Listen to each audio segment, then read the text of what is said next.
I'm sure you have seen people make videos of their predicted 5-star reading books things, and as far as I know, this is a whole new concept with the predicting 1 stars. Mainly just because it doesn't really make sense. If you don't think you're going to like a book, you're probably not going to read that book. And that kind of makes sense, but I found myself 10 books, I think it's 10, 1, 2, 3, 4, 5, 6, 7, 8, 9, 1, 2, 3, 4, 5, 6, 7, 8, 9, 10. Yeah, 10 books. I know how to count. The first one is Anne of Avonlea. Anne of Green Gables, it was pretty okay. I liked the first half, but those last 100 pages where she's just doing school, it was just so boring. It didn't need to be on there. It was just her doing her life things, and it was boring because she wasn't getting into trouble anymore. She was just going about her life. And I mean, good for her, but not good for me because I'm not entertained anymore. I feel like the rest of the Anne of Green Gables books are just gonna be more of those last 100 pages. Just watching her life in a very boring manner, and I don't care for it. My next book is War and Peace. I've always wanted to read War and Peace just as a principle, just because I think it would be very fun to have read War and Peace. But now that I've actually heard people talk about it, I just don't think I would really enjoy it. It's supposed to be a very political book, and I don't like politics. I don't like that at all. I still kind of want to read it, just because it's an accomplishment that I've always wanted to accomplish. But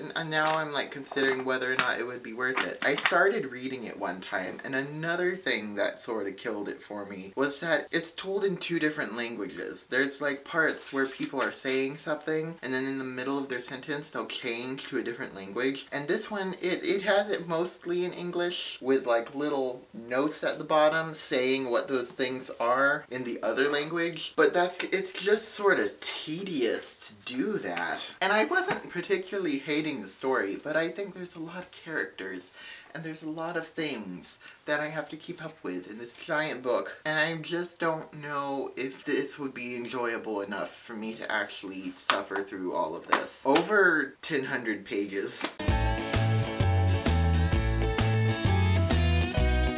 The first one is Pax by Sarah Pennypacker. I actually just remembered that I had read another book by Sarah Pennypacker, and I thought that one was pretty good, so maybe I would like this. But this whole book, it just seems like it's going to be sad. It seems like it's designed to be sad. There's like an animal on the cover. I've heard that it's very heartbreaking. I'm pretty sure it's about a boy and his pet fox, and they get separated, and that's the story. And I also think it takes place during war times. So, like, this book is just designed to be sad. I don't like books that are designed to be sad. It's one thing when books have sad parts in them, but when they're designed to be sad, like, it's just, it's really ridiculous in my opinion. This next one is not really a single book, but like a category of books, and that is all of the books that I own with werewolves in them. I really like werewolves as a concept, obviously, I'm sure you've noticed, but I just don't tend to enjoy actual stories with werewolves in them. This one in particular is like a dystopian, historical dystopian with werewolves. I don't know what it is. I think it's because I like the concept so much that it really has to be exactly what I want in order for me to really enjoy it, and I don't tend to like the kind of stories that werewolves are in, really. So I'm always very hesitant to pick up stories with werewolves in them.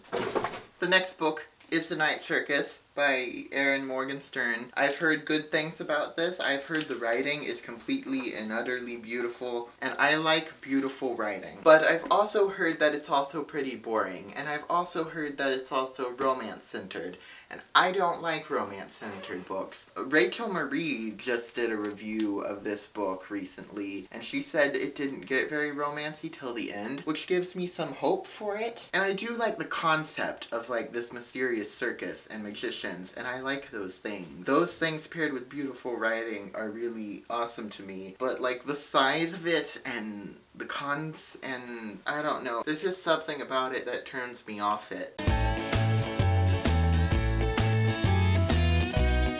The first one is 1984 by George Orwell. I do not want to read this book. I don't like dystopians. They are too stressful. And Animal Farm, I liked that one okay, because it was about animals, and it was really short. And I liked Fahrenheit 451, because I really liked the writing style, but I didn't really care for the writing style in particular in Animal Farm. And so this book, I already know I'm gonna hate it. Like, I would not read this on my own, but my book club continually nominates it. Every single month it's on the nomination list for which book we're going to read next. And it always comes in like second place. And one of these days it's going to win, and I'm gonna have to read it.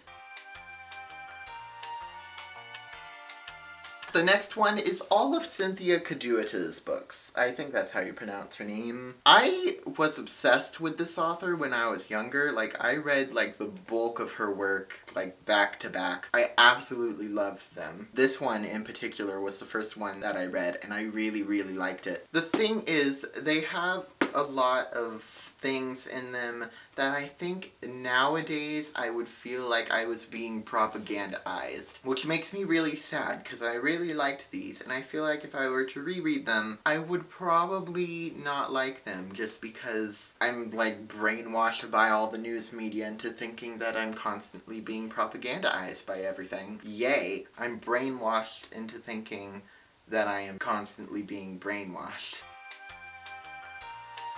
The next one is Guts by Raina Telgimi, or whatever her name is. I just recently bought this. It still has like the little Barnes & Noble sticker on it that I haven't taken off yet. I don't know why. I really, really liked Smile. Sisters was, however, I didn't particularly care for it. I didn't relate to it like I did with Smile, and I didn't see much of the story in it. It was literally just like a slice of life book with like some things happening in it. I do still want to give Guts a try, but I think it's gonna be more like Sisters than Smile, where it's just a slice of life about this particular area of her life like the other two were, but it won't feel as much like a story because there isn't really a true start and end to it. The Braces thing obviously had a true start and end to it, but like there wasn't really a true end to her having a sister. I'm still gonna try it. Next we have Darkstalker by Tui T. Sutherland.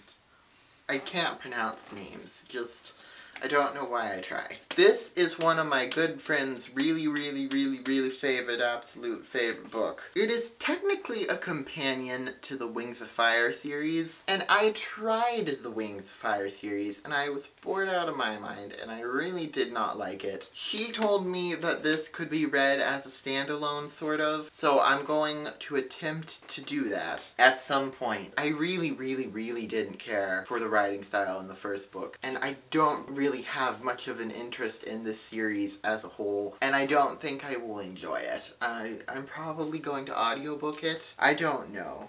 I might like it. There are a few things about it that intrigue my interest, but not a lot. I'm going to read it, and I'm going to give it a try because she wants me to, but I don't know if I'll like it. This next one, the final one of this video, is the one that's going to hurt everyone ever. The Hunger Games by Suzanne Collins. As I've already said with 1984, don't like dystopian. I especially don't like modern dystopian. Classic dystopian is one thing, but I really don't like the kind of dystopian that this is supposed to be. I don't like books where a ton of characters die, or where things are very violent, or when there's like a corrupt government. It's just, it's too stressful for me to actually enjoy reading it. Sometimes I can get over that and enjoy it, like with Scythe. I really enjoyed Scythe, even though that was pretty violent and corrupt government-y. And everyone really likes this, but I just don't think I will. I'm probably going to try it just because it is so popular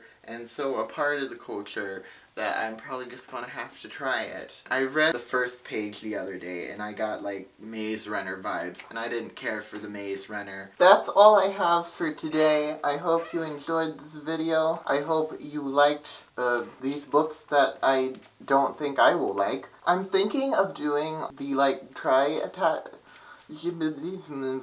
I'm thinking of doing the try a chapter tag with like these books and like dedicate a whole day to just trying these predicted 1-stars. So comment down below if that's a video that you would like to see, because I'm actually really interested in doing that. Be sure to like and to do the subscribe, and yeah, I don't know what else to say. Oh, tell me something you think is a predicted 1-star, but yeah, you're probably going to have to read anyway.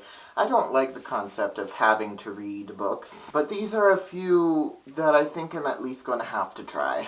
Bye.